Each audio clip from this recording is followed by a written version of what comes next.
Hola, hola, mis queridos amigos, hermanos, muy buenas noches, días, mañanas, el momento en que estén conectándose. Para mí es un privilegio el poder compartir el estudio de la palabra de Dios, la lección de escuela sabática. Estamos ya en la lección número 12 de este fascinante estudio del libro de Marcos. En esta oportunidad, la lección lleva por título Juzgado y crucificado. Antes de empezar el estudio de la lección de escuela sabática, me gustaría hacerles una vez más la invitación para que puedan participar de las preguntas claves en el Kahoot, juzgado y crucificado. 5 preguntas para poder consolidar nuestro aprendizaje. Además, invitamos a aquellos que son líderes de escuela sabática, maestros, para que puedan también suscribirse y recibir las preguntas y puedan colocarlas en la pantalla de su iglesia. Muy bien, bueno, después de esta invitación vamos a empezar el estudio de la lección de escuela sabática y vamos a empezar con una oración. Padre nuestro que estás en el cielo, santificado sea tu nombre. Pedimos tu dirección, tu compañía, Señor, en el estudio de la lección y que podamos entender las grandes verdades de tu palabra. Pedimos en el nombre de Jesús. Amén. Muy bien, queridos amigos, vamos entonces al estudio de la lección. Estamos llegando al momento cumbre de la lección del libro de Marcos, porque hablaremos acerca del juicio y de la crucifixión de nuestro Señor Jesucristo. Vamos en primer lugar a ir a la parte de la motivación y aquí nos gustaría hacer un recuento, un recuerdo sobre la pintura religiosa. Han habido grandes artistas que han plasmado la historia de los evangelios, de la vida de Jesús, especialmente de los últimos momentos de la pasión de Cristo en sus cuadros que hasta ahora han llegado a nuestro tiempo. Veamos algunos de los cuadros más famosos. En 1430, un pintor llamado Jan van Eyck, ¿no? Pintó este cuadro, que es considerado una obra maestra, titulado La crucifixión y el juicio final. Es un cuadro que está pintado sobre madera, ¿no? En aquel tiempo, antes de traer al óleo, ¿no? A la tela, el lienzo, se hacían las pinturas en estos, digamos, en maderas, y allí quedaban conservadas para nuestro tiempo, ¿no? Bueno, este pintor hace una descripción tal como en su tiempo se entendían las actividades religiosas. Ustedes pueden ver que la gente tiene la vestidura de aquel tiempo y que hay una lanza que está atravesando el pecho de Jesús, conforme está escrito en el Evangelio, ¿no? Bueno, esta es una pintura, ustedes pueden ver, es una visión frontal, ¿no? De un observador que está más o menos de manera horizontal, está contemplando a nuestro Señor Jesús. Veamos otra pintura famosa es ya titulada, aquella titulada Crucifixión, de un pintor que en 1516 realizó esta pintura que queda como una obra maestra también, Matthias Grunewald. Él coloca el rostro de Jesús con una visión agonizante, extrema, ¿no?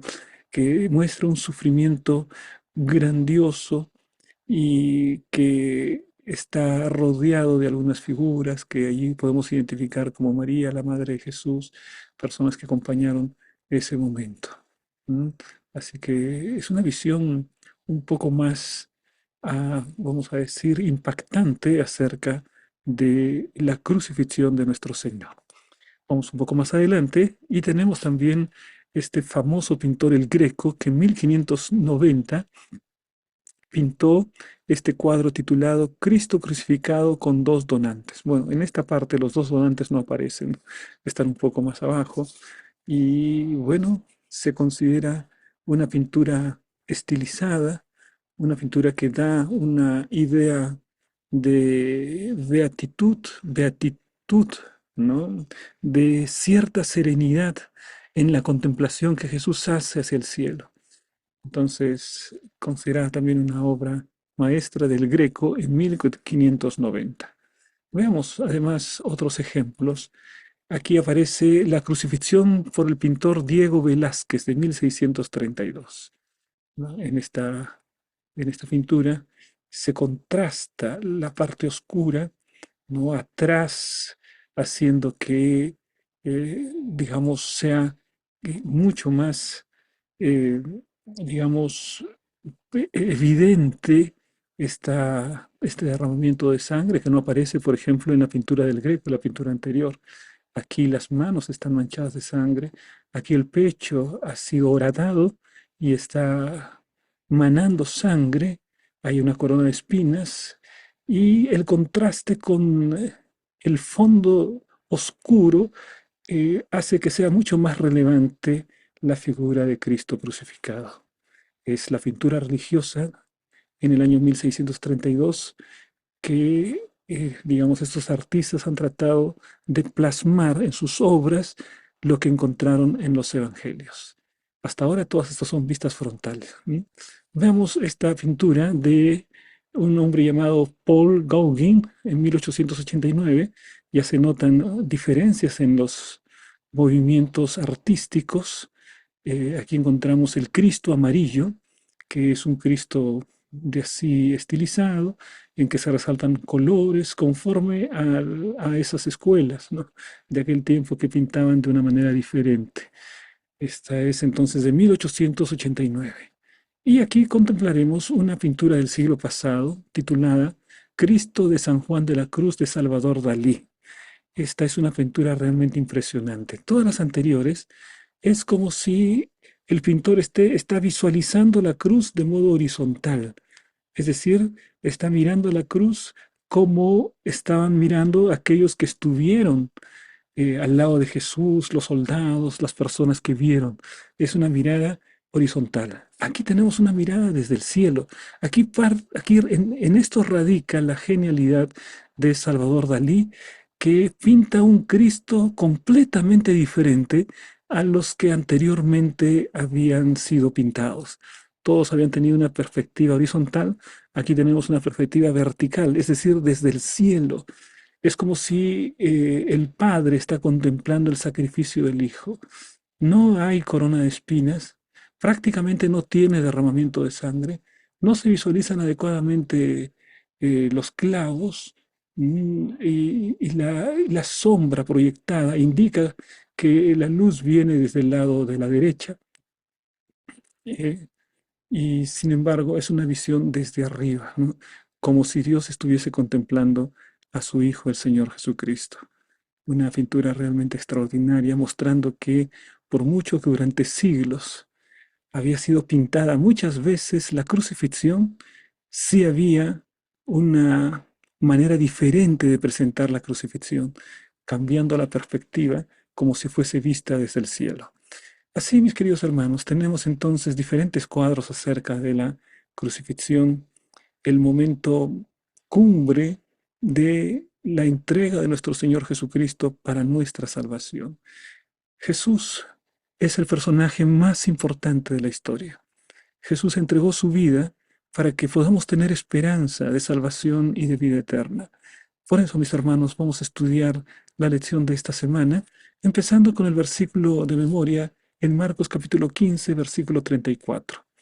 Y a la hora novena, es decir, las 3 de la tarde, Jesús exclamó a gran voz, Eloí, Eloí, lama sabactani, que quiere decir, Dios mío, ¿por qué me has desamparado? Jesús está repitiendo las palabras de un antiguo salmo, pero este salmo refleja el abandono y el desamparo que está experimentando Jesús. No es que esté siendo desamparado, sino que el peso del pecado, el peso de la culpa, de todos los pecados del mundo que se habían cometido, están sobre los hombros de nuestro Señor Jesucristo. Y el pecado, mis hermanos, hace separación entre Dios y el hombre. Esa es la razón por la que Jesús siente esa separación. Jesús no estaba abandonado, Jesús no estaba desamparado, pero el pecado que había sido colocado sobre él, porque él muere como pecador a pesar de nunca haber pecado, ¿no?, origina esa sensación de desamparo y de abandono. Jesús experimentó en ese momento lo que el ser humano experimenta al haber caído en el pecado. Esa sensación de vergüenza que tuvieron Adán y Eva huyendo de la presencia de Dios, esa sensación de miedo, esa sensación de desamparo. Jesús está sintiendo una sensación de desamparo.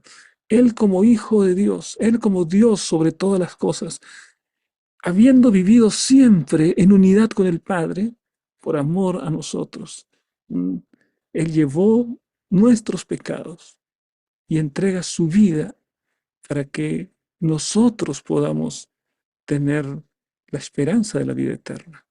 Este es el mensaje grandioso del Evangelio. Este es lo que Dios te ofrece, mi querido hermano. Te ofrece la experiencia de la salvación en Cristo Jesús. Vamos a ver entonces, mis hermanos, lo que encontramos aquí en el Explora. ¿Mm? Veamos entonces.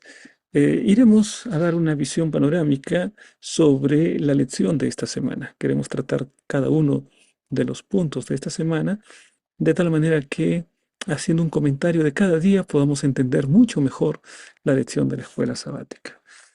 Vamos a ver entonces esta primera parte. ¿Eres tú el rey de los judíos? Esta es una pregunta. Leemos entonces en Marcos capítulo 15, versículos 2 y 4. Dice allí lo siguiente. Pilato le preguntó, ¿eres tú el rey de los judíos? Respondiendo él, le dijo, tú lo dices. Y los principales sacerdotes le acusaban mucho. Otra vez le preguntó Pilato, diciendo, ¿nada respondes? Mira de cuántas cosas te acusan. Mas Jesús ni aun eso respondió, de modo que Pilato se maravillaba. Bueno, Jesús está en ese momento enfrentando el juicio con el gobernador de Roma que estaba en ese momento en la ciudad de Jerusalén. Ahora, Pilato, después de conversar, encontró que no tenían los judíos un caso en el que Jesús verdaderamente sea digno de muerte. Él inmediatamente se dio cuenta que no estaba siendo llevado por alguna cosa que había hecho. Inmediatamente lo vio como inocente. En la presencia de Cristo y mirándole a los ojos, él supo en ese momento que Cristo no era culpable y que era llevado por la envidia que tenían de él los fariseos, los saduceos. Él se dio cuenta perfectamente. Entonces, al saber que estaba tratando con un hombre inocente, su deber, el deber de Poncio Pilato, para que cumpla la ley, era tener que decirle Jesús tiene que ser liberado. Este hombre no ha hecho nada digno de muerte, así que no podemos permitir esta injusticia. Vamos a hacer que la ley se cumpla. Este hombre tiene que ser liberado. Eso tendría que haber dicho Pilato. Esa es la posición de un hombre justo, la de proporcionar la libertad a aquel que está siendo acusado injustamente. Pero queridos hermanos, la palabra de Dios nos muestra que Pilato hizo exactamente lo contrario, que en lugar de liberar a Jesús, él busca una manera de poder liberar a Jesús sin que él tenga la responsabilidad. Él tenía la responsabilidad de hacerlo, pero él quiere que ahora otros tengan la responsabilidad. No quiere cargar con las consecuencias de hacer las cosas justas. Él quiere hacer lo justo, quiere hacer lo verdadero, pero no quiere cargar con las consecuencias de hacer lo justo. Porque si él hacía lo justo, hacía lo verdadero, inmediatamente la élite de los fariseos, la élite de los saduceos iba a ir contra Poncio Pilato. Y él quería mantenerse en tranquilidad, sin problemas, ¿no? Así, sobre todo con la cúpula, con la élite del pueblo. Entonces, se le ocurre una gran idea. La gran idea es lo siguiente, voy a liberar a Jesús, pero vamos a hacer, yo soy muy inteligente, muy astuto, ¿no? Ya tengo la fórmula para liberar a Jesús sin que yo cargue con las consecuencias de hacer lo correcto, de liberar a Jesús.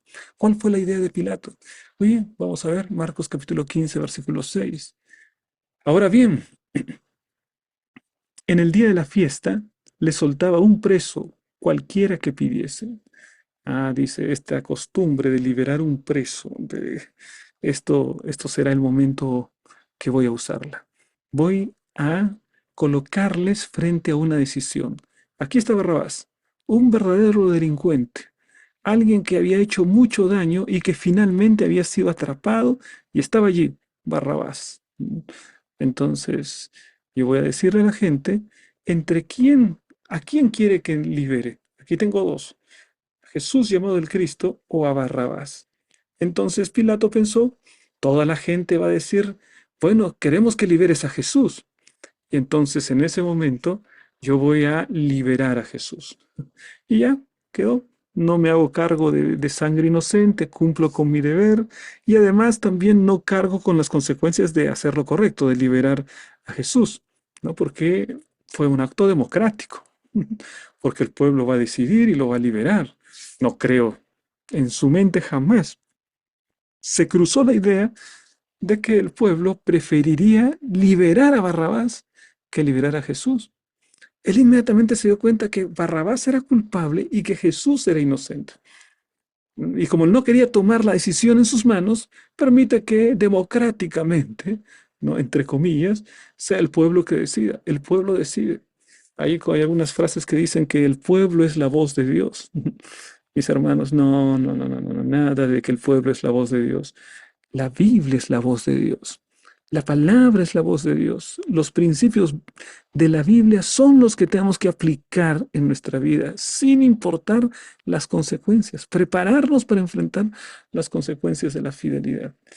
Y entonces ahí Pilato continúa con su plan maestro y les dice, y Pilato le respondió diciendo, ¿queréis que os suelte al rey de los judíos? Porque conocía que por envidia le habían entregado los principales sacerdotes. Mas los principales sacerdotes incitaron a la multitud para que le soltase más bien a Barrabás. O sea que aquí encontramos que los principales sacerdotes, no estaba la multitud, pero allí ya tenían su gente, ¿no? Que estaban convenciendo, amigo, griten de repente era una multitud formada por ellos, ¿no? Una multitud asalariada por ellos, ¿no? Que pretendían representar a todos, pero que solamente representaban a los principales sacerdotes y que siempre iban a decir lo que le decían los principales sacerdotes. Pero ahí estaba Pilato sin saber cuál sería el resultado de su plan, ahí creyéndose muy inteligente, ¿no? ¿A quién quieren que suelte? ¿Soltaremos a Barrabás? ¿Soltaremos a Jesús? Vamos a hacer una elección. Les voy a dejar a ustedes que tomen la decisión. Bueno, respondiendo Pilato les dijo otra vez, ¿qué pues queréis que haga del que llamáis rey de los judíos? Y ellos volvieron a dar voces, crucifícale. Pilato les decía, pues qué mal ha hecho. Mas ellos gritaban aún más, crucifícale. Miren ustedes qué fue lo que sucedió, qué mal le fue a Pilato. Él quería que se obtenga la libertad de Jesús, pero sin que fuese necesario que él le diese la libertad. Vamos a decir el pueblo, ¿no? Así que el pueblo va a preferir que Barrabás muera y que Jesús sea liberado. En ese momento se horrorizó, nunca pensó que llegaría la multitud a preferir que se suelte a Barrabás, que era un asesino, que era un subversivo, era alguien peligroso para la sociedad, pero la sociedad dijo que se suelte a Barrabás. Y dijo, ¿y qué hago con Cristo? ¿Qué mal ha hecho? Crucifícale. Cuando les pregunta, ¿qué mal ha hecho? Ellos no responden. No dice el mal que había hecho, porque Jesús no había hecho ningún mal, ¿no? Eran puras calumnias. Entonces, en lugar de responder la pregunta, el populacho, ¿no? La multitud que había sido reclutada por los saduceos, ¿no? Los principales sacerdotes, mm, no dieron razones, simplemente gritaban más. Pilato les preguntaba, ¿qué mal ha hecho? Crucifícale, crucifícale. No importa qué mal haya hecho, eso no es lo importante es que sea crucificado. ¿Mm? Entonces, en ese momento, Pilato se dio cuenta que se había colocado a sí mismo en una situación muy delicada. Ahora tenía que cumplir con su promesa, ¿no? Ahora ya había dejado la decisión en manos de la multitud y la multitud había dado su voto liberando a Barrabás y dejando a Jesús para ser crucificado. Qué situación difícil, mis hermanos. Todos en un momento de nuestra vida tenemos que elegir entre Jesús y Barrabás. Pastor, pero ¿cómo yo tengo que elegir? Ya no tengo que elegir, ya Barrabás murió hace mucho tiempo. No, mi hermano, Barrabás representa la voz del enemigo. Satanás representa aquello que nos aparta de Jesús. ¿Qué es aquello que te impide aceptar a Jesús como Señor y Salvador de tu vida?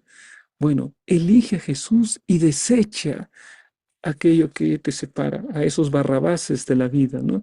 Por ejemplo, un fuerte barrabás, los vicios. Los vicios pueden separarnos, ¿m? De Cristo, las malas compañías, la fama, el poder, el dinero, ¿m? Los vicios, todas esas cosas me alejan de Jesucristo, el pecado. Aferrarme al pecado me aleja de Jesús. No elijas por los barrabases de esta vida. No elijas por las cosas que te separan de Jesús, mi hermano. Elige al Señor Jesucristo. Elige a Jesús y desecha a Satanás. Es tu elección. No hagas como Pilato que otro decida. No, no, no, no, no va a haber otro que va a decidir. Eres tú el que tienes que hacer la decisión. Entrégale tu vida para que seas libre realmente. Vamos, mis hermanos, con la siguiente parte. El juicio va continuando y aquí tenemos, salve rey de los judíos. Vamos a ver esta declaración. Miren ustedes aquí. Y Pilato, queriendo satisfacer al pueblo, le soltó a Barrabás y entregó a Jesús, después de azotarle para que fuese crucificado. Es impresionante, mis queridos hermanos, cómo Jesús recibe doble castigo, o sea, recibe doble sentencia. Porque una sentencia tendría que ser la del azote. Si ya estaba azotado, entonces no necesitaba recibir otra sentencia. Pero la otra sentencia es la de la crucifixión.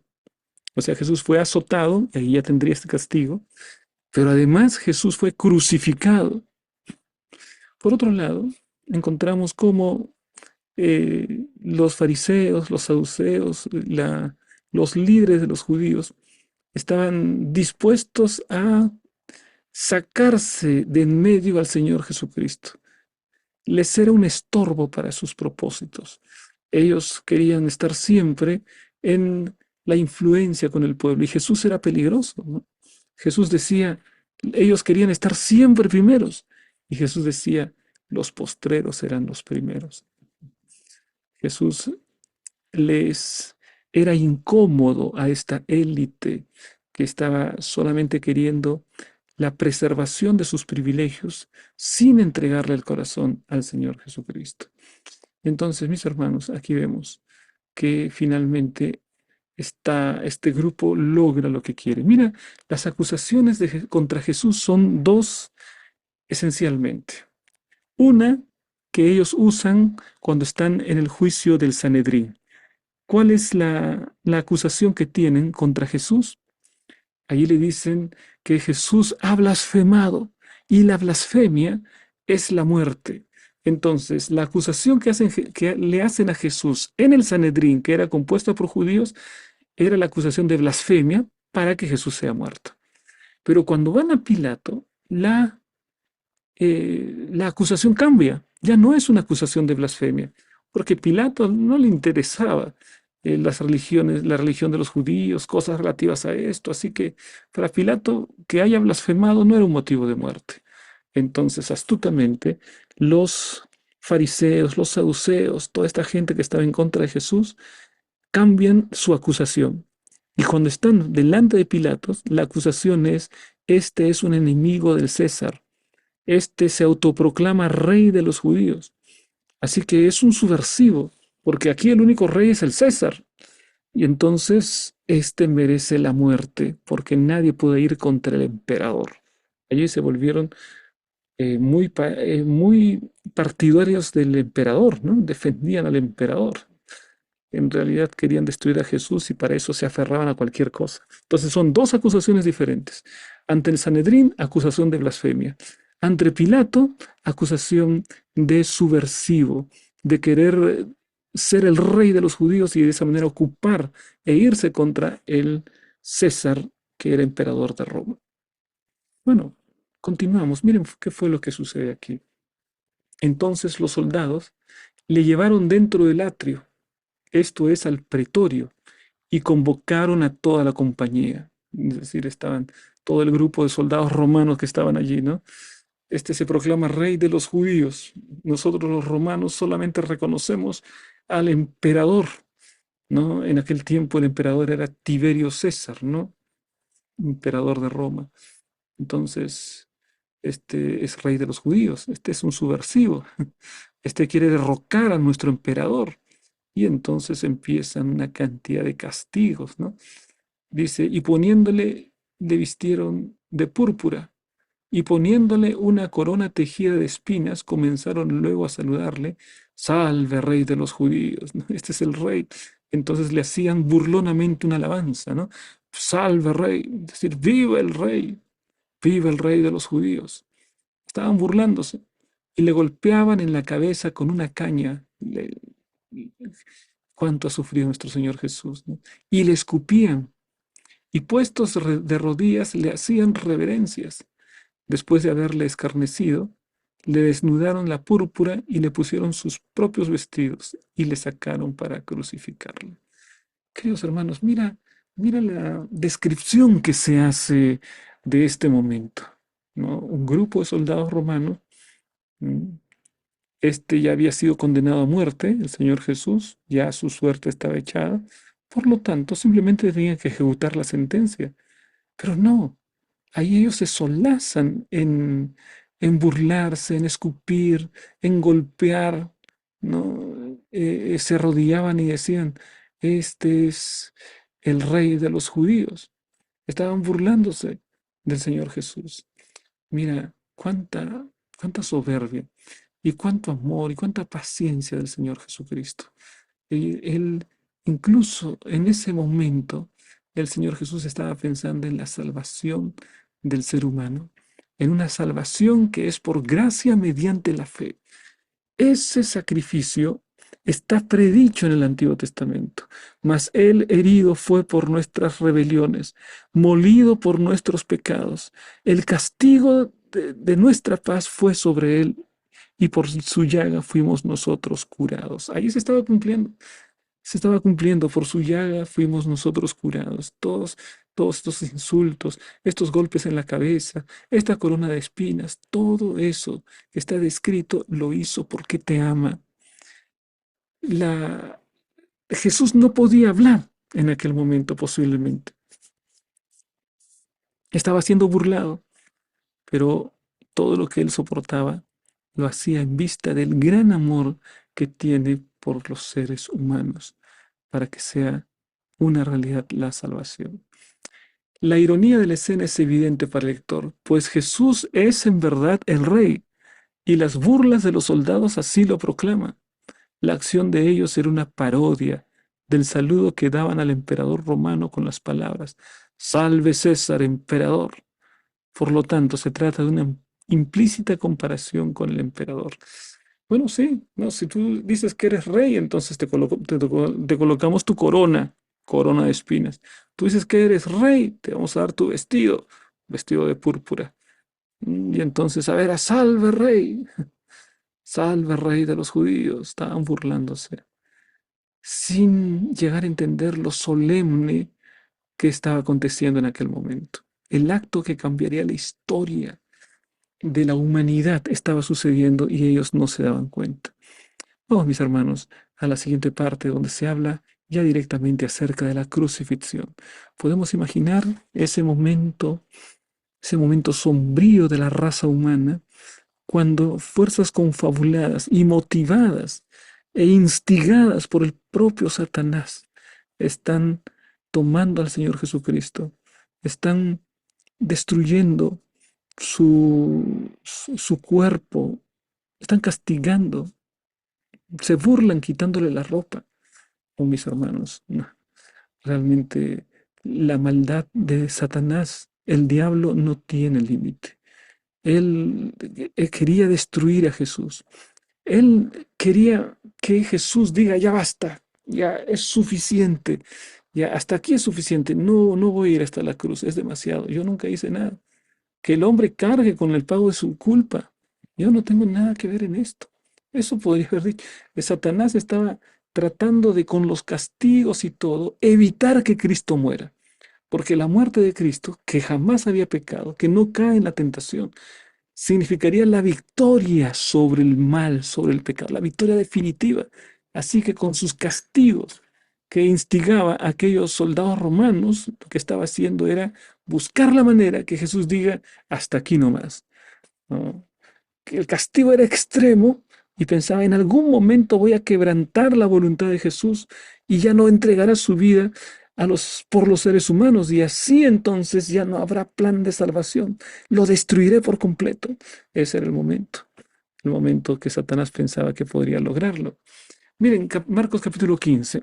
Y obligaron a uno que pasaba, Simón de Cirene, padre de Alejandro y Rufo, que venía del campo, a que le llevase la cruz. Y le llevaron a un lugar llamado Gólgota, que traducido es lugar de la calavera. Gólgota. Ujú. Bueno, el castigo de Jesús había sido tan inmisericordia. Satanás estaba usando sus herramientas para destilar todo su odio, su sed de revancha, de venganza finalmente sobre el Señor Jesucristo. Y ahí estaba Jesús cargando esa cruz pesada que tenía que llevarla hasta el monte llamado Gólgota, el lugar de la calavera. Hasta allí, miren qué lugar más, cuyo nombre es más terrible. Entonces, mis hermanos, en aquel momento, un hombre estuvo dispuesto a ayudar a Jesús cargando su cruz. Mm. Y la Biblia registra que era padre de Alejandro y Rufo. Más adelante se habla de algún Rufo y varias oportunidades se habla de Alejandros, que puede ser que no sea el Alejandro, ¿no? Hijo de Simón de Cirene. Pero estos hombres después se hicieron seguidores de Jesús. ¿No? Y la verdad, mis hermanos, es que este hombre Simón de Cirene llevó y cargó la cruz del Señor Jesucristo. La tuvo. Y esa fue su ayuda, el alivio para su maestro. Llevó la propia cruz de Jesús. Dice más adelante, y le dieron a beber vino mezclado con mirra, mas él no tomó. Cuando le hubieron crucificado, repartieron entre sí sus vestidos, echando suertes sobre ellos para ver qué se llevarían cada uno. Estaban repartiéndose los vestidos de Jesús, a ver quién se lo va a llevar. Deben de haber sido buenos los tejidos que Jesús usaba para su vestimenta, ¿no? Porque los soldados estaban sorteándose la ropa, algún valor tenía que tener, ¿no? De mucha calidad en aquel tiempo, seguramente, para que haya un sorteo, porque todos querían llevarse, porque si no hubiese sido valiosa la vestimenta de Jesús, los romanos hubiesen dicho, a ver, llévatela tú, no, ¿para qué necesito? Llévatela tú, no, ¿para qué necesito? Pero no fue eso lo que pasó. Era tan valioso que hacen un sorteo para ver quién se llevaba finalmente la ropa de nuestro Señor Jesucristo. Y sigue más adelante la historia. Aquí antes un pequeño comentario, mis hermanos. Miren, dice, le dieron a beber vino mezclado con mirra, mas él no lo tomó. Entonces, ¿por qué? ¿Por qué quieren darle a beber vino mezclado con mirra? ¿Cuál es el significado de esto? Bueno, mis queridos hermanos, en aquel tiempo se usaba frecuentemente el vino mezclado con mirra, y la idea era que al beber el condenado a muerte sintiera poco el dolor de este momento. Es decir, habiendo tomado el agua con mirra, esperaban que Jesús no sufra tanto, ¿no? Vamos a decir, ese era el propósito. Era como un paliativo, era como algo que lo liberaba del dolor, como la especie de morfina en nuestro tiempo, ¿no? Bueno, y esto es lo que relata la palabra de Dios. Luego dice lo siguiente, y los que pasaban le injuriaban, meneando la cabeza y diciendo, va, tú que derribas el templo de Dios y en 3 días lo reedificas, sálvate a ti mismo y desciende de la cruz. De esta manera también los principales sacerdotes, escarneciendo, se unían unos a otros con los escribas. A otro salvó, a sí mismo no puede salvarse. Mira, querido hermano, hasta dónde llega el extremo de la maldad humana. Mm, Aquí están burlándose injuriando, meneando la cabeza, ¿no? Diciendo, va, esa es una expresión en español que denota una cierta, digamos, indiferencia, ¿no? Falta de compromiso. Va, tú que derribas el templo de Dios, sálvate a ti mismo, desciende de la cruz, a ver, muéstranos. De ahí estaban queriendo los milagros, las señales. Jesús pudo haber en aquel momento hecho alguna señal, hecho algún milagro, y entonces en aquel momento ya no tenía que pasar por todo eso, ¿no? Esa tentación de Satanás. Sin embargo, mis hermanos, aquí encontramos cómo Jesús no toma en cuenta el pecado de ir contra él, de burlarse contra él. Jesús dice, Padre, perdónalos porque no saben lo que hacen. No se dan cuenta a quién o a quiénes el Señor estaba en aquel momento tomando en cuenta, ¿no? Vamos a ver, mis hermanos, aquí más adelante con esta declaración. Una de sus declaraciones de burla se destaca. Ellos dicen, a otro salvó, a sí mismo no puede salvarse. Para demostrar su punto acerca de la impotencia de Jesús en la cruz, aseveran que ayudó a otros. El verbo puede significar salvar, sanar, rescatar. Así, irónicamente, admiten que Él es el Salvador. La ironía va más allá, pues la razón por la que no podía salvarse o no quería hacerlo era porque estaba salvando a otros. Ahí está, ¿no? Es decir, aún en plena burla, finalmente estaban diciendo la verdad, porque dice, a otros salvó, no puede salvarse a sí mismo, a otros salvó. Lo están reconociendo como Salvador, ¿no? A otros salvó. Jesús es Salvador. Y ahí sin saber, en medio de la burla, estaban diciendo una verdad. Ahora, vamos entonces, mis hermanos, para la siguiente parte en la lección. Abandonado por Dios. El sentimiento que Jesús tenía en aquel momento está descrito también en el libro de Marcos. Vamos a ver. A la novena hora, 3 de la tarde, Jesús clamó a gran voz diciendo, Eloí, Eloí, lama sabactani, que traducido es, Dios mío, ¿por qué me has desamparado? Algunos de los que estaban allí decían al oírlo, mirad, llama a Elías. Aquí encontramos, mis hermanos, un versículo del Antiguo Testamento. Jesús está citando un salmo, pero este salmo expresa tan claramente el pensamiento de Jesús que él lo cita y lo hace suyo. Él dice qué es lo que finalmente eh, en aquel momento hay en su corazón. Hay una sensación de desamparo, hay una sensación de abandono. Él lo siente como algo real. No es que estuviese desamparado, pero se sentía desamparado. No es que estuviese abandonado, pero se sentía abandonado. Mi querido hermano, muchas veces es esa nuestra propia experiencia. A veces te sientes desamparado, a veces te sientes abandonado, a veces te sientes como que Dios no tiene ningún cuidado de ti, ¿no? Una cosa es lo que tú sientes y otra cosa es lo que realmente sucede. Dios nunca te abandona, mi amigo. Dios está dispuesto a ir una y otra vez por ti. Él no, Él no es un Dios ausente. Él no es un Dios que abandona, está presente. Pero muchas veces nosotros estamos tan ensimismados en nuestras propias palabras, en nuestras propias preocupaciones, prácticamente ensimismados, tan llenos de nuestras preocupaciones allí, que no damos tiempo para el Señor. Que nos sentimos realmente abandonados, aun cuando no estemos abandonados. Nada te podrá separar del amor de Cristo, mi hermano. Así que no te sientas abandonado. Toma valor.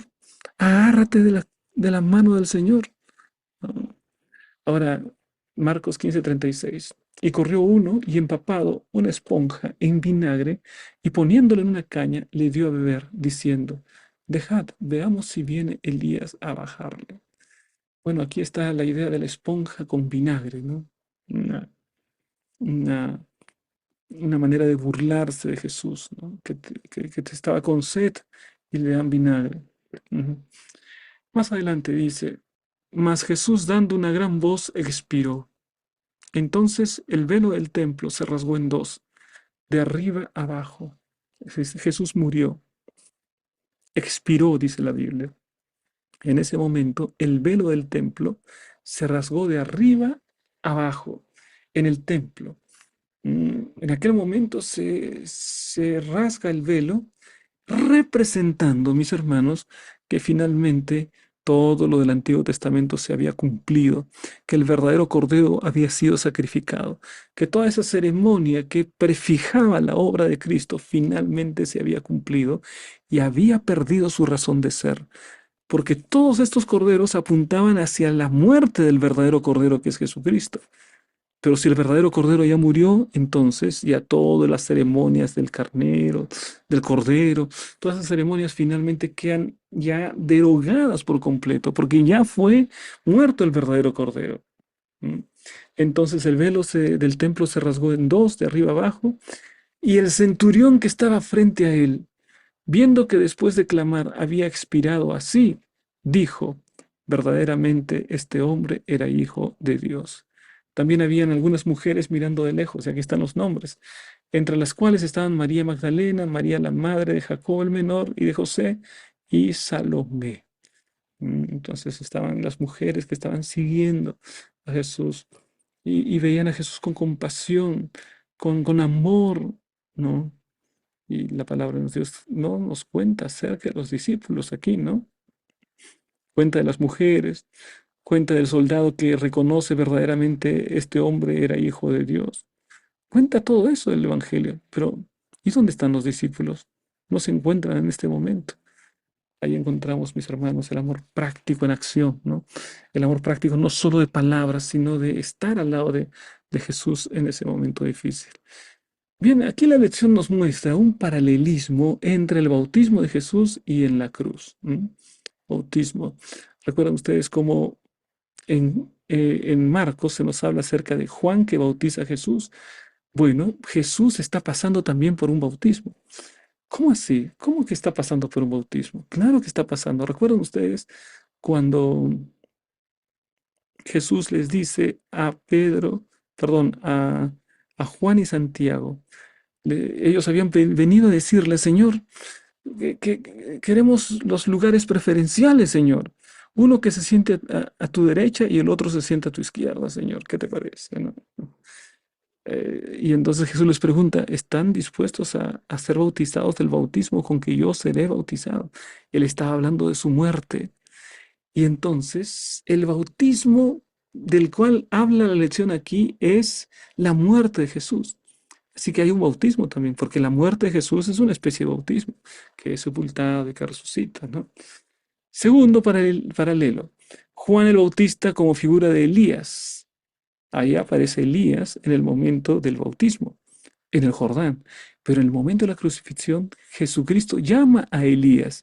Hay allí otro concepto que aparece, ¿no? En este paralelo. Aparece Elías.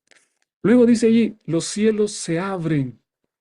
El cielo es rasgado. El cielo se abre para que se escuche la voz desde el cielo. Aquí el velo es rasgado. El espíritu desciende como paloma. Aquí Jesús expira. Esta idea de expirar, ¿no? Esta idea de expirar es de dar el último aliento, ¿no? Entonces, aquí otra vez encontramos una idea similar acerca del espíritu, que también muchas veces se usa esa palabra para hablar acerca de él. Y luego la declaración, este es mi hijo amado. Bueno, en el momento de la muerte de Jesús, el centurión dice, realmente este era el Hijo de Dios, ¿no? Y llega a la conclusión. Entonces, mis hermanos, encontramos que hay una visión paralela, hay varios elementos que se repiten. Esto significa lo siguiente, que el bautismo de Jesús en el Jordán representa el inicio de su ministerio y que cuando se repiten todas estas cosas en su muerte, se refieren al final de su ministerio. Con su muerte, finalmente, el ser humano ahora podía experimentar el perdón, la dicha del retorno a los brazos de Jesús y la salvación en Cristo Jesús. Oh, mis hermanos, a la siguiente parte, llevado a descansar. ¿No? ¿De qué nos habla esta parte de la lección? Pero llegó la noche porque era la preparación, es decir, la víspera del día de reposo. Ya era día viernes, ¿no? Día de preparación. José de Arimatea, miembro noble del concilio, que también esperaba el reino de Dios, vino y entró osadamente a Pilato y pidió el cuerpo de Cristo. Mientras no aparecía ningún discípulo para pedir el cuerpo de Cristo, un hombre afortunado, un hombre de mucho dinero llamado José de Arimatea.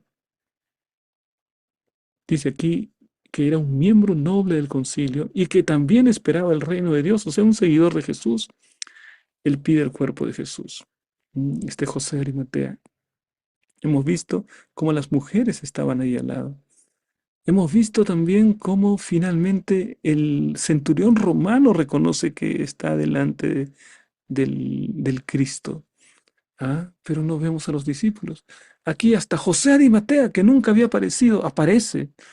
Pero ¿dónde están los discípulos? No, la gran ausencia en este momento son los discípulos, están escondidos, tan desterrados. ¿Hasta dónde habrán huido? No sabemos. Pilato se sorprendió de que ya hubiese muerto. Era muy poco tiempo en realidad. Y haciendo venir al centurión, le preguntó si ya estaba muerto. E informado por el centurión, dio el cuerpo a José, le entregó el cuerpo a José, el cual compró una sábana y quitándolo, lo envió en la sábana y lo puso en el sepulcro que estaba cavado en una peña e hizo rodar una piedra a la entrada del sepulcro. Y María Magdalena y María, madre de José, miraba dónde lo ponían. Ahí estaban. Las mujeres estaban hasta el final, ¿no? Qué detalle impresionante acerca de la fidelidad de estas hermanas, miembros de la iglesia cristiana primitiva. Marcos 16:1. Cuando pasó el día de reposo, María Magdalena, María la madre de Jacobo y Salomé, compraron especias aromáticas para ir a ungirle. Entonces, vamos ahora, mis hermanos, a la parte de la culminación aquí. José trajo un sudario de lino para envolver a Jesús y depositó su cuerpo en una tumba nueva, excavada en la roca. Esta tumba era lo suficientemente grande como para que se pudiera caminar en su interior. Además de José, el escritor del Evangelio menciona que otras dos mujeres vieron el lugar, María Magdalena y María la madre de Jacobo. Estas dos mujeres y estaba pues allí como observadoras, estaban viendo el lugar donde Jesús finalmente estaba siendo sepultado. ¿Cuántas lecciones aquí, mis hermanos, no? Aquí encontramos un hombre que no había sido presentado en todo el Evangelio de Marcos. Aquí aparece por única vez, ¿no? Y lo que hace es enfrenta osadamente, ¿m? Para pedir el cuerpo de Jesús. Quiere enterrarlo. Y entonces Pilato, después de hacer una coordinación, le entrega el cuerpo. Y él es acompañado por las mujeres que observan, ¿no? ¿Dónde está siendo colocado el Señor Jesucristo? Esta es una visión muy interesante acerca de lo que pasó. Vamos, mis hermanos, entonces a la siguiente y última parte ya de nuestra lección cuando hablemos acerca del aplica. En el aplica podemos preguntarnos lo siguiente. ¿Qué debería enseñarnos la historia de José de Arimatea acerca de no juzgar las apariencias? Bueno, alguno podría decir por apariencia, ¿no? Que José de Arimatea pertenece al Sanedrín. Seguro es igual que todos los demás. Seguro es como todos los fariseos. ¿M? Este José de Arimatea, y en aquel momento, pues los fariseos nos parecen odiosos, ¿no? Son los que llevan a la muerte a Jesús. Parece que todos son iguales, ¿no? Pero aquí José de Arimatea sale, es un hombre de la élite, y lo que hace es pedir que el cuerpo de Jesús le sea entregado. ¿M? Entonces Pilato accede y él lo lleva y le da una sepultura para el Señor Jesucristo. Y así se cumple también una profecía, que Jesús sería enterrado con los ricos, ¿no? Mas con ricos fue en la hora de su muerte. Así que hasta en ese detalle también se cumple las profecías relativas al Señor Jesucristo. Vamos al CREA, mis hermanos. En el CREA tenemos nosotros las preguntas claves de la lección de escuela sabática. Te animo, mi hermano, en este momento entra para que puedas responder 5 preguntas que son preguntas claves de la lección para que puedas consolidar tu aprendizaje. Preguntas de la lección de escuela sabática. Bueno, vamos entonces ahora ya a la parte final, mis hermanos, del estudio. Tenemos aquí las personas que participaron. A ver, vamos a ver quiénes son ellos, ¿no? Cash, Miriam Narváez y Avi. Felicitaciones. Avi le he visto en algunos otros momentos y lugares, ¿no? Así que bienvenida, gracias por su participación. Tenemos allí a José, ¿no? Y alguien más que no puedo ver en este momento el nombre. Felicitaciones a todos mis hermanos por participar en la lección de la escuela sabática. Bueno, por otra parte, nos queda hablar acerca del seminario para líderes de grupos pequeños, 30 videos de capacitación para líderes. Y tenemos también, mis hermanos, la secuencia de temas que estamos presentando cada vez aquí en este canal. Así que les animo que si no están inscritos, se puedan inscribir. Si no le han dado link a la campanita de notificaciones, hágalo ahora. Si no se ha suscrito, suscríbase ahora. Muy bien, mis hermanos, vamos entonces ahora aquí a la parte final. Agradecemos cómo nos han ayudado con sus mensajes en YouTube y en Facebook a cada uno de nuestros hermanos. Vamos entonces llegando a la parte final, querido hermano, y quizás sería bueno que podamos nosotros, en este mismo momento, colocar un mensaje para saber que hemos llegado hasta el final. ¿Mm? Yo digo que habiendo estudiado acerca de la entrega de Jesús en la cruz del Calvario, puedes decir aquellas palabras, ¿no? Cuando dice el himno, y yo amo esa cruz donde murió mi Jesús por salvar al más vil pecador. Evidentemente es una figura literaria, ¿no? Alguno va a decir, pastor, pero yo no amo la cruz, yo amo a Jesús. Bueno, pero la cruz representa a Jesús, ¿no? Es una representación de lo que Cristo hizo por nosotros. Entonces puedes colocar, te amo Señor, gracias por la salvación que me ofreces. ¿Qué te parece esa frase para terminar? Vamos entonces, mis hermanos, a hacer una oración para terminar el estudio de esta semana. Querido Padre, gracias por tus bendiciones y tu cuidado. Pedimos, Señor, que tu Espíritu esté con nosotros. Bendice a cada uno de mis hermanos en el lugar en el que se encuentre. Señor, de diferentes lugares, pero que tu Espíritu pueda darles la seguridad de tu amor y que puedan ser plenamente restaurados por la obra de Jesucristo. Pedimos estas bendiciones en el nombre de Jesús. Amén. Bien, mis queridos hermanos, de esta manera terminamos el estudio de esta semana y les invitamos para la próxima semana a continuar estudiando la palabra de Dios. Muchas gracias, un gran abrazo, Dios les bendiga.